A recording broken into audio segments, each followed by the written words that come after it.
Now, how many of you need to shoot a lot of does and get rid of a lot of does on your land? Now, for some of you, you're just trying to build a herd. And that's a little bit different story, and that's a different set of circumstances for actually improving your habitat, how you manage your habitat, what you have included in that habitat.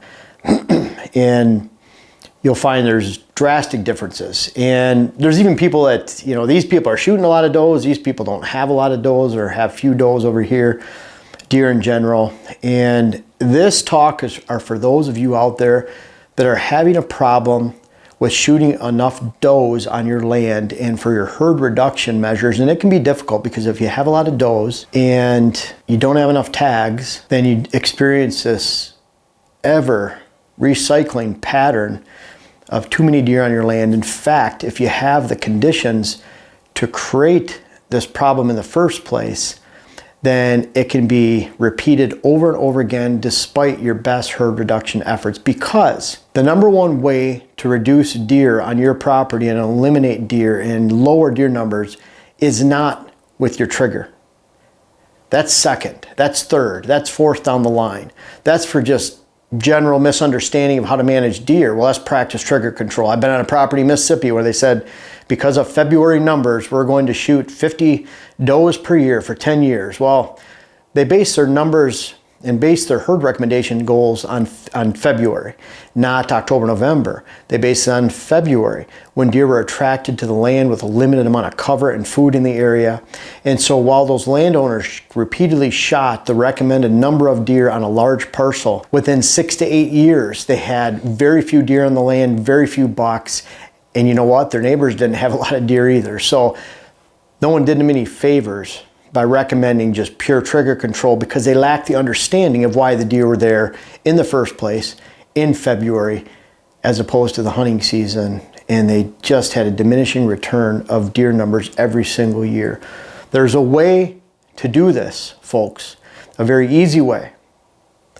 And so I hear people all the time, well, I just shoot does because I'm trying to manage a herd. Well, if you have too many does on your land, you don't have a lot of bucks, and you think the answer is to keep shooting does, you're not attacking the root of the problem. And so you continue to have does on your land over and over again, and you keep sucking those does in. So when you're telling everybody you're shooting does all the time because you need to reduce the deer numbers, it's basically telling people that are informed that something is lacking in your deer management and hunting program. And I'm going to talk about, if you are doing this right, you don't need to shoot a lot of does. In fact, you might find that a lot of years you don't need to shoot any does. And these are in areas where there's a lot of deer. Always remember, a balance of does gives you the optimum number of bucks on your land. And what I mean by that, does are a reflection that the habitat has some semblance of quality. So does and fawns, you're never going to have a property where it's just, you have 80 acres of just bucks or 40 acres of just bucks. Because if those bucks like being there, then certainly does and fawns are going to like being there.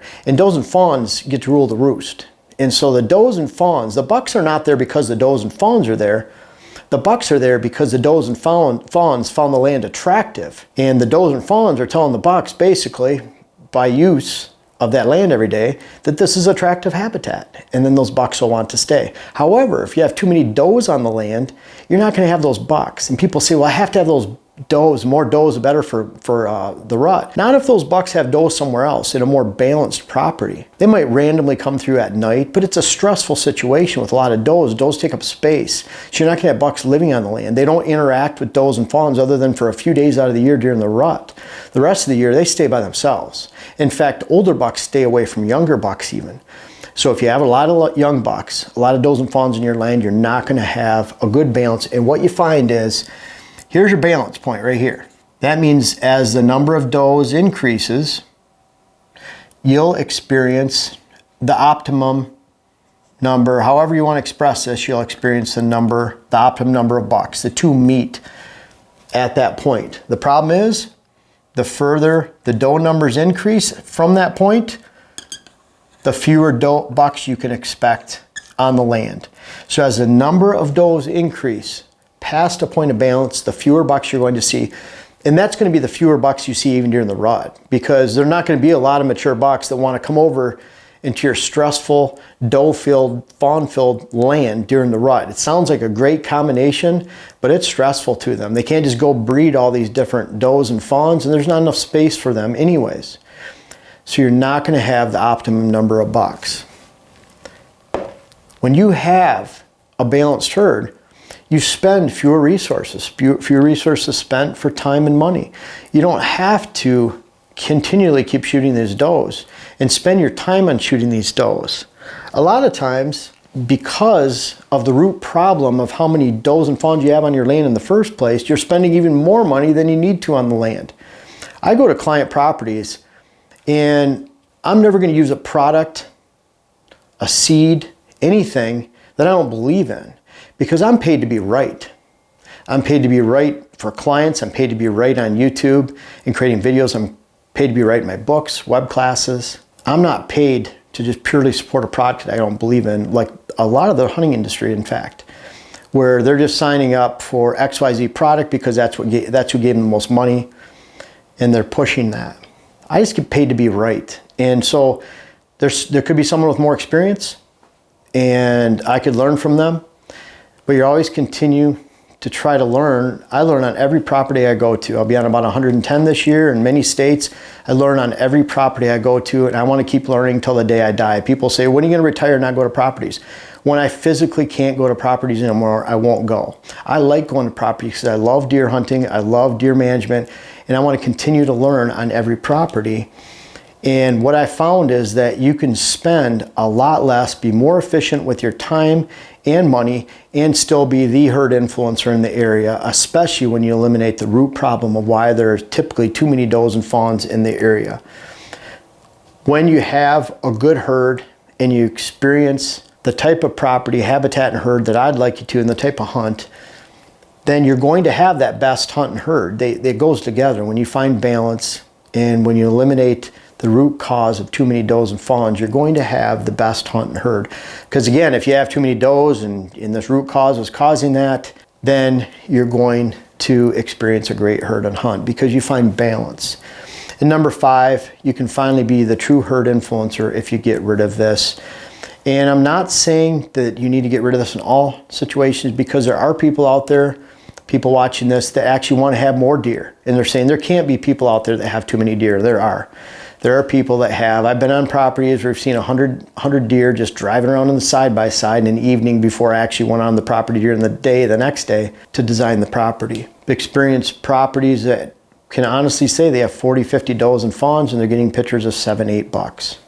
Different antlered bucks on their property. That's sad, because it obviously shows that they have the ability to hold deer. There's a lot of deer in the area, but because they've gone well past their balance of how many does and fawns they should have on the property, they're experiencing diminishing return in the number of bucks that they have. They're past that balance, so the number of bucks keeps going down. What do you need to do typically? The first step in eliminating and reducing deer numbers. And let's think about it.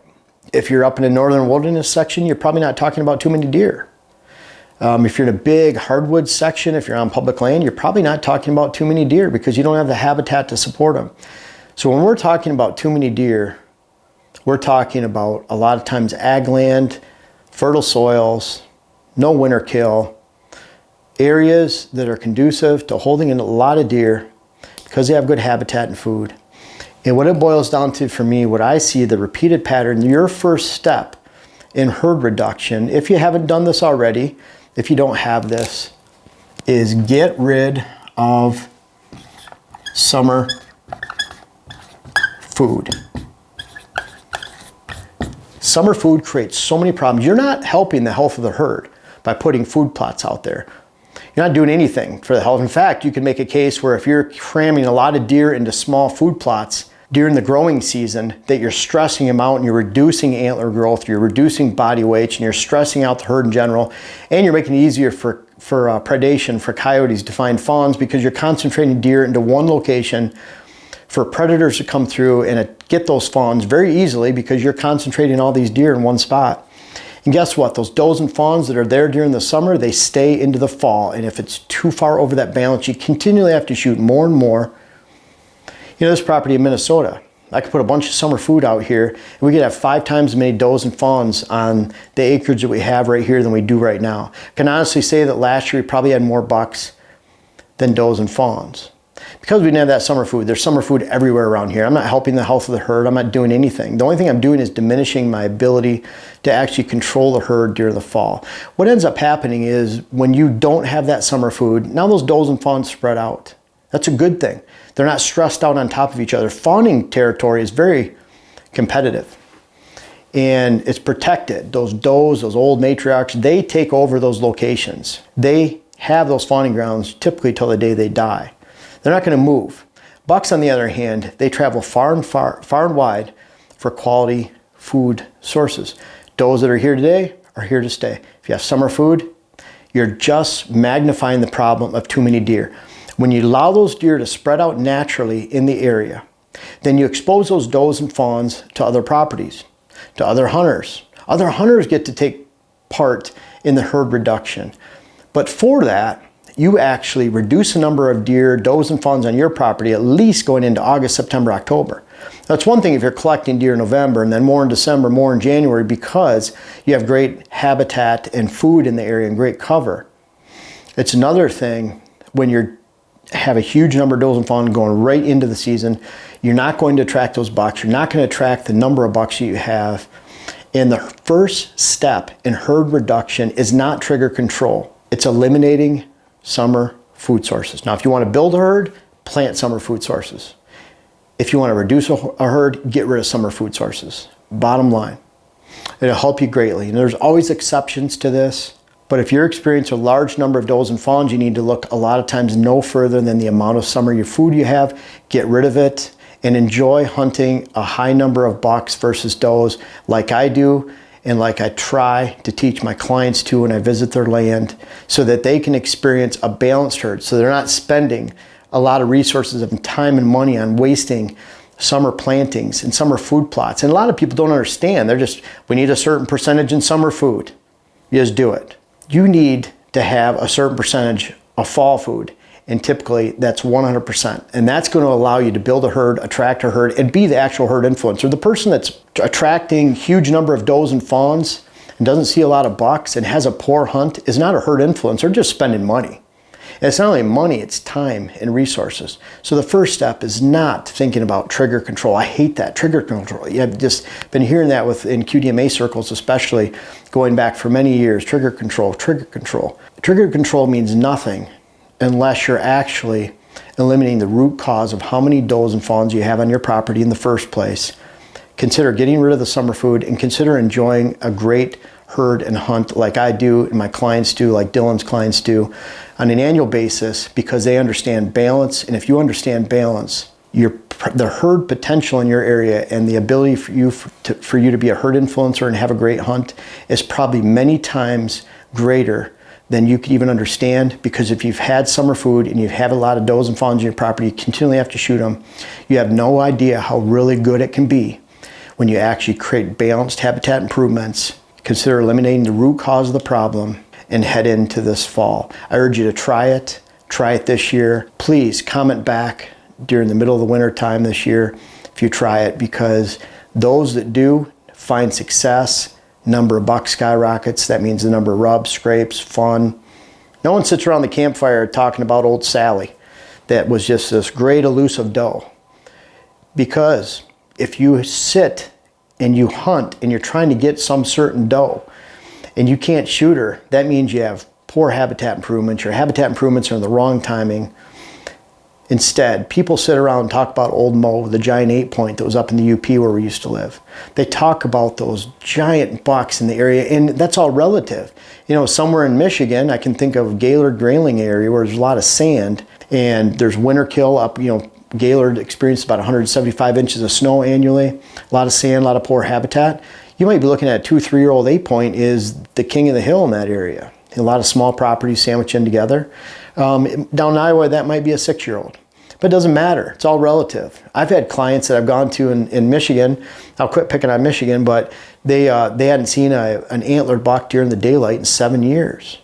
And so that person, it's all a matter of perspective. They see a little 6 point on their land, they're going to shoot it, and I don't blame them. I mean, that's very commendable, and they're going to tell stories about that 6 point going forward, just like someone would in another fantasy land state like Iowa or Kansas, where they're targeting a 6-year-old 200-inch. And we're going to talk about that, the myth of the 200-inch deer, because there's a lot of areas out there that have 200-inch deer, and they see 200-inch deer in the area, many different states every single year. And so a lot of these states where people don't realize what you can have,